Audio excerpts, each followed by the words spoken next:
안녕하세요, 가치남입니다. 자, 12월 첫 주말이에요. 제가 달력을 세보니까 이제 주말이 4번 정도밖에 남지 않았더라고요. 다들 연말 계획 잘 세워보시고요. 언제나 성공 투자할 수 있기를 제가 기원해 드릴게요. 자, 오늘 영상은 이번 주에 기관과 외국인이 어떤 종목을 매수했는지 같이 한번 살펴보면서 투자의 힌트를 얻어보고, 그리고 최근 들어 관심이 집중되는 업종이 있을 거예요. 그런 업종에 대해서도 같이 한번 살펴보도록 할게요. 자, 먼저 날짜를 11월 28일부터 12월 2일까지 한 주 동안에 외국인이 가장 많이 매수한 종목을 살펴보면, 첫 번째가 삼성전자 그리고 LG에너지솔루션. 이 두 종목은 유일하게 1000억 이상 매수했었던, 외국인의 수급이 강하게 들어왔던 대표적인 두 종목이라고 볼 수 있습니다.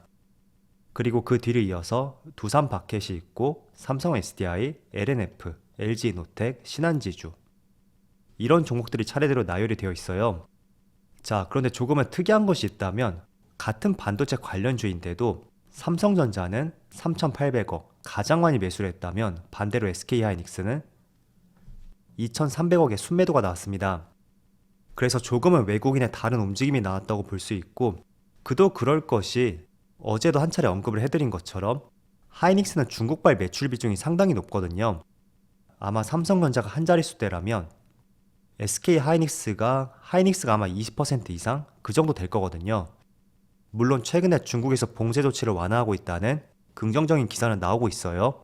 그렇지만 지난번 정부였던 트럼프 시대 때부터 해서 최근에 바이든 정부까지 중국 내에서 사업을 한다는 것은 굉장히 정치적인 리스크도 떠안을 수 있는 상황도 생길 수가 있단 말이죠.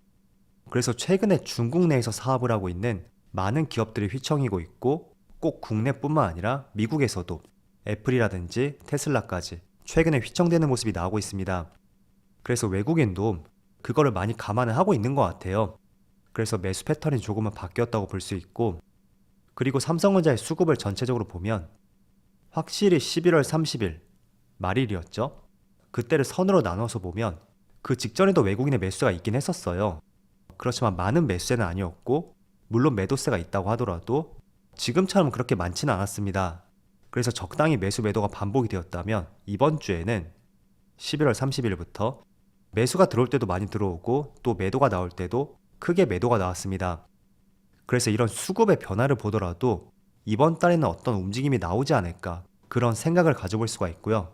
그 생각이 조금은 부정적인 부분보다는 긍정적인 쪽으로 움직임이 나왔으면 하는 바람이 있습니다.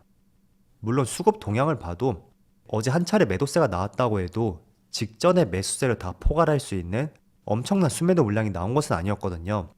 그래서 결코 부정적으로 볼 수 있는 것은 아니라고 생각이 돼요. 때문에 반도체, 특히 삼성전자는 이번 달에는 최소한 6만원 초반은 벗어나지 않을까, 이렇게 기대감을 가져보겠습니다. 자, 그리고 LG에너지솔루션. 이 종목은 한 차례 주가가 조금 빠지긴 했었지만, 마찬가지로 11월 30일에 외국인의 많은 순매수 물량이 들어왔고 강하게 반등이 났어요. 그리고 한 달 동안의 외국인의 매수 패턴을 봐도 단 한 번도 순매도가 없었거든요. 그렇지만 지난번에 한 차례 언급을 해드린 대로 지난 10개월 동안 매수했던 연기금이 11월부터는 계속 순매도로 전환이 되었고, 좀처럼 매수할 기미를 보이지 않고 있어요. 그리고 또 한 가지, 약 한 달 반 정도죠. 그 뒤에는 상장한 지 1년이 지나는 만큼 가장 많은 보유해소 물량이 풀릴 수 있는 시점이 될 수 있습니다. 그래서 지금 차트를 보면,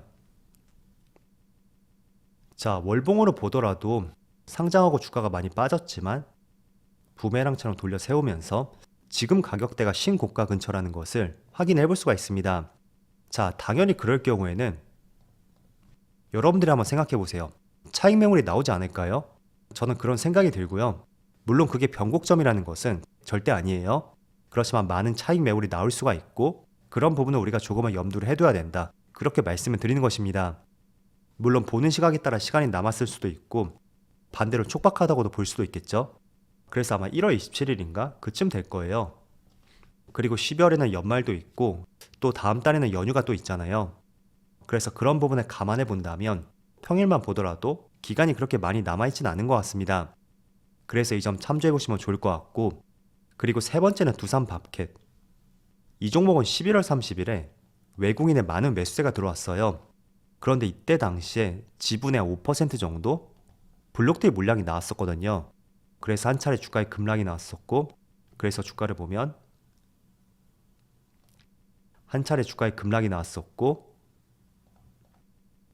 그 물량을 외국인이 다 가져갔다. 그렇게 볼 수 있습니다.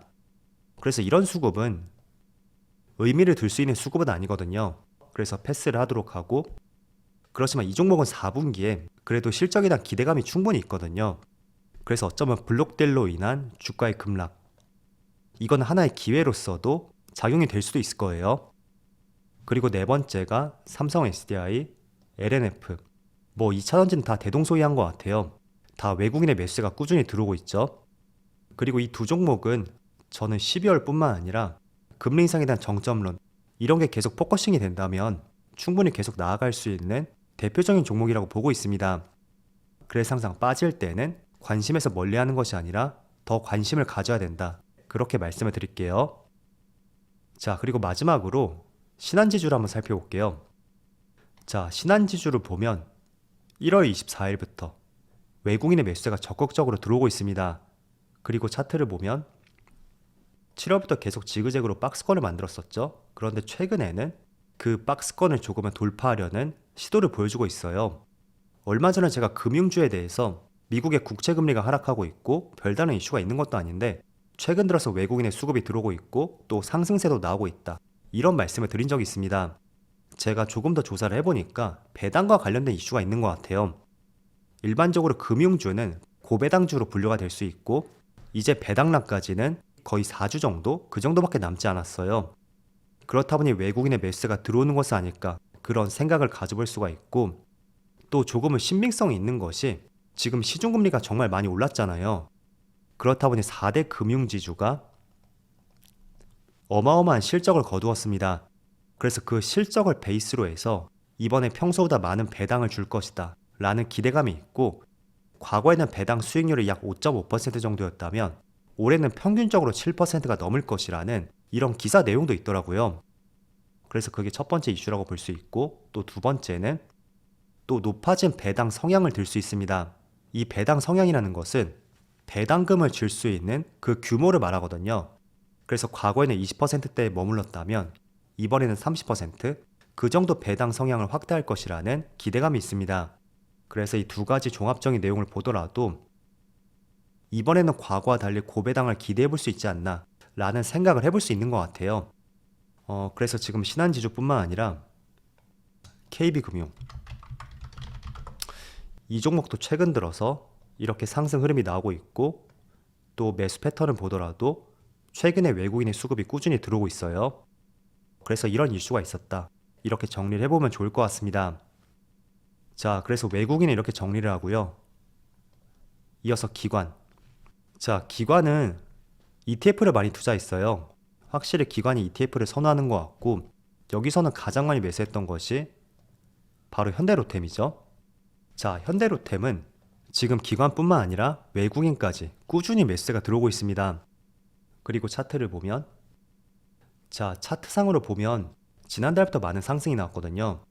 일단 현대로템은 두 가지 이슈가 있어요. 첫 번째는 저번에 사우디 빈살만 왕세자가 왔었고 거기서 철도 협력과 관련해서 서로 손을 잡았다는 이슈가 있었습니다. 그래서 과거에는 이 종목은 사우디 네옴시티와 관련해서 관련주로 엮이지가 않았었거든요. 그런데 새롭게 엮였다고 볼 수 있고 또 두 번째는 뭐니뭐니 해도 방산 관련주잖아요. 그런데 최근에 폴란드뿐만 아니라 다른 동유럽 국가들로 하여금 또 수주를 따낼 수 있는 가능성도 있는 만큼 두 가지 기대감을 가질 수 있는 재료가 있다고 볼 수 있습니다. 다만 차트상으로 본다면 지금 정확하게 쌍봉 위치거든요. 그리고 그 위치에서 강하게 돌파하지 못하고 무려 6% 가까운 급락이 나왔습니다. 그래서 일반적으로 쌍봉 위치에서 그 직전 고점을 돌파하지 못한다면 또 한 차례 이렇게 추세적인 하락이 나올 가능성도 있는 만큼 기술적인 부분에서는 생각과 다른 패턴이 나올 수도 있으니까 이 점을 염두를 해두자 그렇게 말씀드릴게요. 자, 그리고 두 번째로 아모레퍼시픽, 이 종목도 마찬가지로 기관의 매수가 들어오고 있죠. 자, 이 종목은 엮어서 볼 수 있는 게 여기 아모레쥐하고 LG생활건강 모두 마찬가지로 기관의 매수가 들어오고 있어요. 결정적인 이유는 저는 크게 두 가지라고 생각이 되거든요. 첫 번째가 최근에 중국에서 봉쇄를 완화할 수 있는 그런 조짐들이 나오고 있고, 또 정상회담을 통한 한한령 해제, 소비가 살아나지 않을까라는 기대감들이 조성이 되어 있습니다. 그래서 그게 가장 첫 번째라고 볼 수 있고, 또 두 번째는 차트를 보면 예전에 한번 이런 말씀을 드린 적이 있을 거예요. 어떤 종목이 있는데 그 종목이 나올 수 있는 부정적인 재료, 그게 마이너스라고 한다면 이 마이너스가 나올 수 있는 크기가 줄어들 대로 줄어들었다면 이제는 별다른 호재가 있지 않더라도 주가는 바닥에서 상승이 나올 수가 있습니다. 그래서 화장품 관련주도 지금 보면 누가 봐도 나올 만한 악재는 다 나왔다고 보여지잖아요. 그래서 그런 관점에서 단기성 자금보다는 조금은 장기성 자금들, 그런 자금들이 선제적으로 들어왔을 가능성이 있고, 단순히 생각해도 지금보다는 2년 뒤, 3년 뒤 그때 화장품 업종들의 실적이 더 좋지 않을까, 그렇게 생각해 볼 수가 있잖아요. 그래서 그렇게 오랫동안 투자할 수 있는 롱 자금들, 그런 자금들이 선제적으로 들어왔을 가능성이 있고, 그 때문에 화장품 관련주가 이번 주에 세 종목이나 포함되지 않았을까, 그렇게 볼 수 있는 것 같습니다. 자, 그래서 기관과 외국인이 이렇게 정리를 해보고요. 또 최근에 조금씩 상승이 난 업종에 대해서 말씀을 드려보면, 방금 전에 말씀드린 것처럼 화장품 관련주들, 자, 화장품 관련주의 주가를 보세요. 미약하지만 바닥에서 주가가 조금씩 떠오르고 있는 그런 모습들이 나오고 있어요. 그래서 이런 종목들은 중국에서 얼마나 코로나 봉쇄를 완화하는지 그 결정에 따라서 흐름이 또 달라질 수가 있으니까 같이 한번 그 흐름을 엮어서 보시면 좋을 것 같고, 지금 아모레퍼시픽을 보더라도 11월부터 거래량이 조금씩 실리고 있죠. 그래서 화장품 관련주 어제도 지수가 많이 밀렸지만 반대로 모두 상승이 났거든요. 그래서 이번 연말에 한번 관심을 가져봐도 좋을 것 같고, 또 두 번째는 바로 메타버스 관련주예요. 메타버스 관련주는 아마 작년 가을 무렵에 그때 한 차례 강한 시세가 나오고 나서 굉장히 오랜 기간 동안 잠을 자고 있었던 대표적인 종목 중에 하나였습니다. 그런데 지금 덱스터를 보시면 최근 들어 많은 거래량이 실리고 있고 또 상승 흐름이 나오고 있죠. 그리고 맥스트도 마찬가지고요. MP, 선익시스템 모두 마찬가지로 강세 흐름이 나오고 있습니다. 우선 메타버스 관련주는 어제도 한 차례 말씀을 드린 것처럼 내년 초에 애플의 AR 기기가 출시가 되면서 본격적으로 XR 기기가 내년부터 성장 가도를 달릴 것이라고 예상을 하고 있습니다. 그래서 이런 기기들이 나온다면 당연히 우리가 컴퓨터로 보는 화면과 달리 메타버스 세계가 일반화될 수가 있겠죠. 그래서 그런 관심들이 조금씩 쏠리는 것 같고, 이 업종도 마찬가지로 어제 주가가 많이 밀렸음에도 불구하고 모든 종목들이 많은 상승이 나왔습니다. 그래서 메타버스 관련주도 다시 한번 관심을 가져보자, 그렇게 말씀을 드려볼게요. 자, 그래서 오늘 전반적으로 기관과 외국인의 매수 상위 종목을 살펴왔고, 또 최근에 조금씩 꿈틀대고 있는 업종 두 개에 대해서 말씀을 드려봤어요. 비록 어제는 코스피 지수가 많이 하락이 나왔다고 해도 그게 연속적이진 않을 수도 있을 거예요.